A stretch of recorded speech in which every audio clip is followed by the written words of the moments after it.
అందరికీ జేబీఎం. నేను Rajesh Mahasena. Welcome to Mahasena media. ఉండి నియోజకవర్గం ఏలూరుపాడు అనే గ్రామంలో ఉండి ఎమ్మెల్యే గారైన రఘురామకృష్ణరాజు గారు అంబేద్కర్ గారి ఫ్లెక్సీ బ్యానర్ను తొలగించడం వివాదాస్పదమైంది. ఇది ఇప్పుడు అన్ని గ్రూపుల్లో, అన్ని వాట్సాప్ గ్రూపుల్లో, సోషల్ మీడియా వేదికగా చాలా కాంట్రవర్సీ అవుతుంది. నేను ఉదయం కూడా చూసినప్పుడు చాలా అంటే ఎంత బాధపడ్డానంటే అంత బాధపడ్డాను నిజంగా. అయితే మీరు అడగొచ్చు, అడ్డంగా బ్యానర్ ఉన్నప్పుడు తొలగిస్తే తప్పేంటి రాయేషు అని. నిజం చెప్తున్నానండి ఆర్ట్ఫుల్గా. ఎక్కడైనా అలాంటి బ్యానర్లు కానీ, ఏ బ్యానర్ అయినా కానీ, ఎక్కడైనా ప్రజలకి జీవనానికి ఇబ్బంది కలిగిస్తే మీరు నిస్సంకోచంగా తొలగించండి, ఇబ్బంది లేదు. ఆ తొలగించే విధానం మాత్రం చాలా దారుణంగా, అంటే చాలా హర్ట్ చేసిందండి మమ్మల్ని. అన్నిటికీ మించి RRR గారు, ఆయనంటే చాలా అభిమానం మాకు నిజంగా. ఆయన ఫైట్ చేసిన విధానం కానీ, ఆయన మాట్లాడే విధానం కానీ, ఎక్కడైనా ఒక టాపిక్ తీసుకొచ్చి ప్రజలను చైతన్యపరిచే విధానం నిజంగా చాలా ఇష్టం మాకు. అయితే అంత ఇష్టపడతాం మేము ఆయన్ని. నిజానికి పివి సునీల్ కుమార్ గారితో ఆయనకి గొడవ జరిగింది. గొడవ మీన్స్ జగన్మోహన్ రెడ్డి గారు చెప్పడం, పివి సునీల్ కుమార్ అనే అడిషనల్ డీజీపీ వచ్చి ఆయన్ని చిత్రహింసలు పెట్టడం, ఇవన్నీ జరిగినప్పుడు మేము రఘురామరాజు గారి వైపే నిలబడ్డాం. పివి సునీల్ కుమార్ మా సొంత కులస్తుడు, నాకు పరిచయం కూడా ఉంది. అయినా కూడా న్యాయం ఈయన వైపే ఉంది కాబట్టి నేను రఘురామరాజు గారి వైపే నిలబడ్డాను. అప్పుడు చాలామంది ఆ పివి సునీల్ కుమార్ గారి బ్యాచ్ నన్ను ఏదో ఈయన నాకు స్పాన్సర్ చేస్తున్నారని, నన్ను వెనకుండి నడిపిస్తున్నారని, నన్ను రాజకీయంలో ఎదిగించడానికి ఆయనే కారణం అని చాలా రూమర్స్ స్ప్రెడ్ చేశారు. కానీ దేన్ని నేను ఖండించలేదు, ఎందుకంటే ఆయన వ్యక్తిత్వం మంచిది. సర్లే అంటే అనుకోని, ఎందుకంటే ఒక సామాన్యుడు ఇక్కడ దాకా ఎదిగేసాడంటే దాన్ని డైజెస్ట్ చేసుకోవడానికి, జీర్ణించుకోవడానికి చాలామందికి నచ్చదు. స్వశక్తితో ఎదిగాడంటే వాళ్ళకి ఎందుకో కడుపుమంట.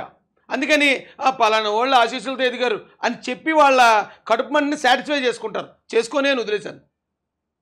అలాంటప్పుడు కూడా మేము ఆయనకే సపోర్ట్ చేసామండి. ఉండిలో ఆయనకి ఎంపీ టికెట్ సందిగ్ధంలో పడినప్పుడు ఆయన తరపునే నిలబడ్డాం. అరే రఘురామరాజు గారి విషయంలో ఇలా జరగకూడదు, ఖచ్చితంగా ఆయనకి న్యాయం జరిగి తీరాలి అని మాట్లాడాం. ఉండిలో ఆయనకి టికెట్ వచ్చినప్పుడు మాకు తెలిసిన వాళ్ళందరికీ ఫోన్లు చేసాం. ఉండిలో నేను పెద్ద మీటింగ్, 400 మంది పాస్టర్లతో పెద్ద మీటింగ్ పెట్టాను నేను. తెలుగుదేశం పార్టీ వైపు పాస్టర్ల చూపు అని చెప్పి పెద్ద మీటింగు. ఆ మీటింగ్లో మేము మాట్లాడాం.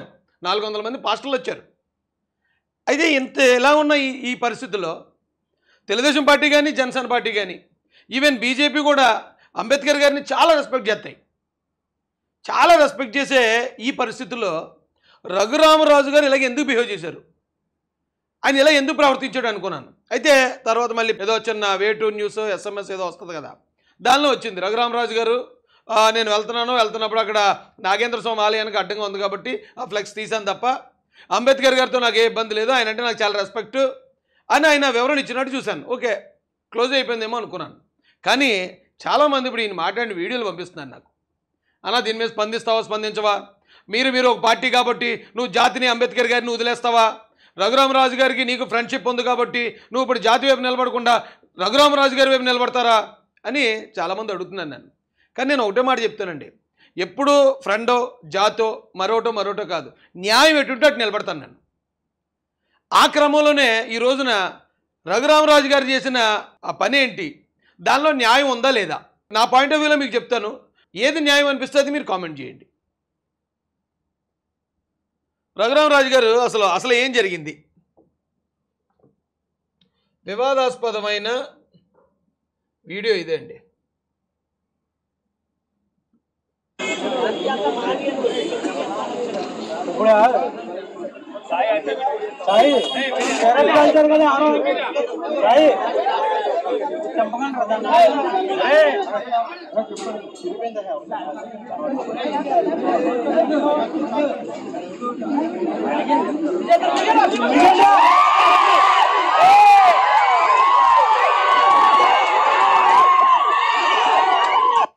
ఇప్పుడు అంబేద్కర్ గారి ఫ్లెక్స్ అడ్డుగా ఉందనుకోండి, దేనికన్నా ఇబ్బంది కలిగేలాగా దారి మార్గానికి అడ్డు ఉందనుకోండి, మీరు తీసి పక్కన పెట్టండి. కానీ ఆ తీసేటప్పుడు ఏదో పాకిస్తాన్ జెండాను లాగుతున్నట్టు, లేకపోతే ఒక శత్రువులకు సంబంధించిన దేని మీదైనా దాడి చేస్తున్నట్టు, అసలు అన్ని చప్పట్లు, అన్ని కేరింతలు అసలు ఎందుకు అవసరమైంది సార్? చిన్న బ్యానర్ ఇష్యూ కదా ఇది. చిన్న బ్యానర్ ఇష్యూలోకి సాక్షాత్తు ఒక అధికార పార్టీ ఎమ్మెల్యే గారు ఎందుకు ఇన్వాల్వ్ అయ్యారు?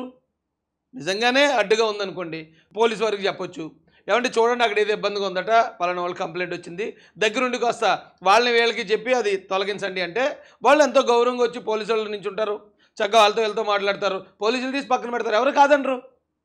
చాలా చిన్న విషయం కదండి. ఇంత చిన్న విషయంలోకి డైరెక్ట్గా ఒక ఎమ్మెల్యే గారు ఇన్వాల్వ్ అయిపోయి ఆయనే కర్ర పట్టుకుని లాగి ఆయనే పీకేస్తూ ఉంటే రేపు పొద్దున్న మరి సాధారణమైన ప్రజలు ఓకే మనం ఇలా ఎప్పుడన్నా అంబేద్కర్ గారు ఏదైనా ఉంటే మనం కూడా పీకి పారేయచ్చు, మనం కూడా వేళ్ళలో కేరింతలు కొట్టుకుంటూ, అది ఎందుకో నాకు అర్థం లేదండి. ఈ తీయడాన్ని ఒకవేళ ఆ దారికి అడ్డుగా ఉంటే అక్కడ ఉన్న బ్యానర్ను పక్కకు తీయడంలో నేను అబ్జెక్షన్ చేయట్లేదు, తీసే విధానం అలా ఎందుకు చేశారు అది నాకు ఎంత ఆలోచించినా నా బుర్ర బద్దలు కొట్టుకుని నాకు అర్థం కావట్లేదండి.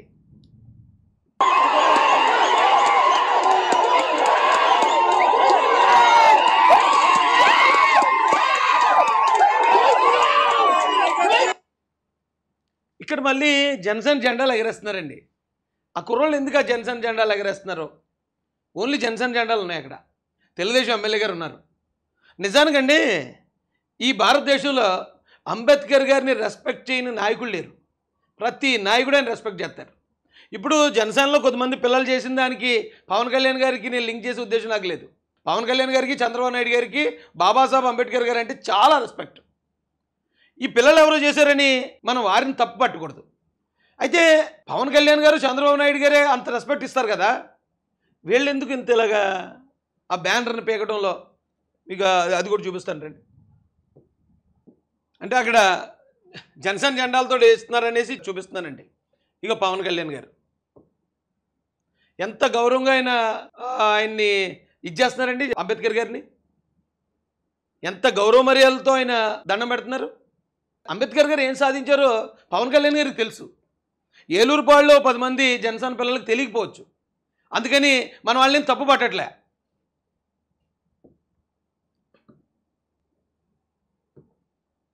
చంద్రబాబు నాయుడు గారండి పాలాభిషేకం చేస్తున్నారు. నారా చంద్రబాబు నాయుడు గారు మన రాష్ట్ర ముఖ్యమంత్రి, 14.5 సంవత్సరాల ముఖ్యమంత్రి, ఇప్పుడు ఈ టర్మ్తో కలిపి 20 సంవత్సరాల ముఖ్యమంత్రి, కేంద్రంలో చక్రం తిప్పే అంత సామర్థ్యం కలిగిన నాయకుడు. అంబేద్కర్ గారికి పాలాభిషేకం, ఈ నాయకుడు ఆ నాయకుడికి పాలాభిషేకం చేస్తున్నారంటే ఆయన ఇంకా ఎంత గొప్ప నాయకుడు ఒకసారి ఆలోచించండి అండి. ఇది చూస్తే మతిపోద్ది జనాలకి. భారతదేశంలోనే అత్యంత శక్తివంతుడైన ప్రధానమంత్రి, భారీ మెజారిటీ 341 సీట్లు లాస్ట్ టైం. అలాంటి శక్తివంతుడైన నరేంద్ర మోడీ గారు అంబేద్కర్ గారి పాదాలకి పుష్పాలు వేస్తున్నారు. ఆయన పాదాల మీద ఎవరు? డైరెక్ట్గా నరేంద్ర మోడీ గారు, ప్రధానమంత్రి గారు. అరే మనం ఎందుకు ఆయన్ని రెస్పెక్ట్ చేయలేకపోతున్నాం? మీరు ఆ బ్యానర్ తొలగించడానికి నేనేమీ ఆక్షేపించట్లే, తొలగించిన విధానం అంత దారుణంగా ఎందుకు తొలగించారు? ఇక ఈయన్నే చూపించిన తర్వాత ఇక మిగతా వాళ్ళని చూపించక్కర్లేదులేండి. కేసీఆర్ గారు, రేవంత్ రెడ్డి గారు, మా సైకో మామ అండి. సేమ్ ఇక్కడ మన ద్వారపూడిలో రంగా గారు విగ్రహం పెడతాం, అంబేద్కర్ గారు విగ్రహం పెడతాం అని చెప్పి వాదులాడుకున్నారండి. రంగా గారు విగ్రహం పెట్టాలి, అంబేద్కర్ విగ్రహం పెట్టడం కుదరదని కొంతమంది అక్కడ వాదులాడుతున్నారట. ఈయన ఎవరో తెలుసండి? అంబేద్కర్ గారికి పూలమాల వేసి ఆయనకి దీన్ని ఏమనాలి, దండం పెడుతున్నారని అనకూడదు, సంథింగ్ ఏదో. ఎవరండి? సాక్షాత్తు వంగవీటి మోహన్ రంగా గారు. మోహన్ రంగా గారే అంబేద్కర్ గారికి అంత రెస్పెక్ట్ ఇస్తారండి. అలాంటి చోట అంబేద్కర్ గారి విగ్రహం దగ్గర రంగా గారి విగ్రహం పెడతామనో, రంగా గారి విగ్రహం దగ్గర అంబేద్కర్ విగ్రహం ఉండకూడదనో అలా మనం వాదులాడుకోవడం ఎంతవరకు న్యాయం? ఒక్కసారి పెద్ద మనసుతో ఆలోచించండి. ఈయనేమి రాజకీయ నాయకుడు కాదు, పార్టీకి చెందిన నాయకుడు కాదు అంబేద్కర్ గారు అంటే. కాబట్టి వేరే పార్టీలో వ్యతిరేకిస్తున్నారంటానికి లేదు, కేవలం ఆయన కులాన్ని బట్టి వ్యతిరేకించడం తప్పంటున్నాను నేను. ఎందుకంటే మీరు గొప్ప గొప్ప నాయకులను ఎవరినైతే గౌరవిస్తారో అలాంటి గొప్ప గొప్ప నాయకులు అందరూ కూడా అంబేద్కర్ గారిని అంత గొప్ప నాయకుడిని గౌరవిస్తారండి. ఈ భారతదేశంలోనే కాదు, ప్రపంచవ్యాప్తంగా. అయితే మరి ఎందుకు ఇక్కడ ఇలా జరిగింది?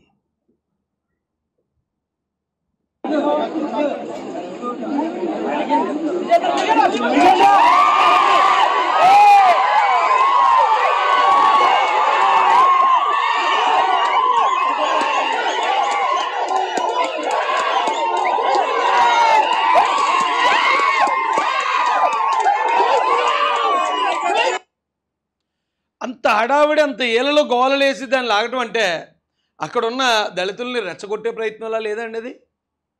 నిజంగా ఒకవేళ చట్టపరంగా అది న్యాయంగా తీయాలంటే పద్ధతిగా తీయచ్చు.